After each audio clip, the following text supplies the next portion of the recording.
एक गांव हरसिन्हपुरा से 24 नवंबर 2022 को एक 55 साल महिला राजवंती अपने घर से कहीं गायब हो गई। पुलिस अब राजवंती की गुमशुदगी के मामले की जांच कर रही थी, लेकिन उनका कुछ भी पता नहीं चल रहा था। वो अपने घर में किसी को बताए बगैर कहीं चली गई थी। इस सिलसिले में घर वालों ने घरौंदा थाने में रिपोर्ट लिखवाई थी। महिला की दिमागी हालत ठीक थी, किसी से कोई शिकायत परेशानी नहीं थी। अचानक कहाँ गई ये राज बना हुआ था। ऐसे में अब गुमशुदगी के इस रहस्यमयी मामले की जांच सीआईए स्टाफ के हवाले कर दी गई। इस बीच पुलिस का ध्यान एक अजीब इत्तेफाक पर गया। इत्तेफाक ये कि जिस रोज से राजवंती देवी गायब थी, उसी रोज उसी गांव में एक लड़की की एक दर्दनाक हादसे में मौत हो गई थी। 25 साल की इस लड़की का नाम अंतिमा था। अंतिमा अपने ही घर में कट लगने और झुलसने की वजह से मारी गई। ये वारदात तब हुई जब लड़की के घर वाले बाहर थे।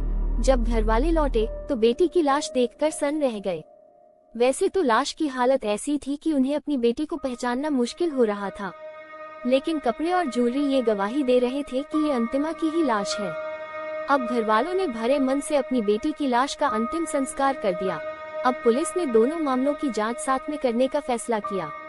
पता चला कि अंतिमा की मौत को हादसा मानकर ही उस मामले में घर वालों ने अंतिम संस्कार कर दिया था। उसकी मौत की कोई जांच नहीं हुई थी। ऐसे में सीआईए स्टाफ ने अंतिमा की मौत के बारे में पता करना शुरू किया। अंतिमा की मौत के बाद पुलिस ने उसके सोशल मीडिया अकाउंट्स की पड़ताल की और इस कोशिश में उसे एक चौंकाने वाली बात पता चली। उसका सोशल मीडिया अकाउंट एक्टिव था और लोकेशन उत्तर प्रदेश के शामली में दिख रहा था। अब सीआईए स्टाफ की टीम करनाल पहुंची और उसने सीधे उस जगह पर दबिश दी जहां का लोकेशन शो हो रहा था। पुलिस को तो शक था ही, शक सही निकला। वहां अंतिमा मिल गई। वो अंतिमा जो 4 महीने पहले अपने ही घर में शॉर्ट सर्किट कट और जलने से मारी गई थी। जाहिर है अंतिमा जिंदा थी। तो फिर सवाल है कि मरी कौन थी? जवाब है, मरी थी अंतिमा के गांव में रहने वाली 55 साल की महिला राजवंती देवी।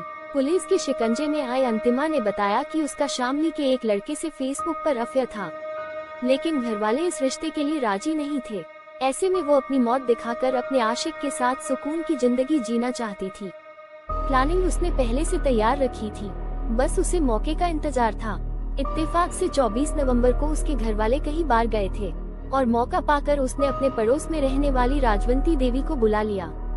इसके बाद उन्हें पानी में नींद की गोली मिलाकर दे दी।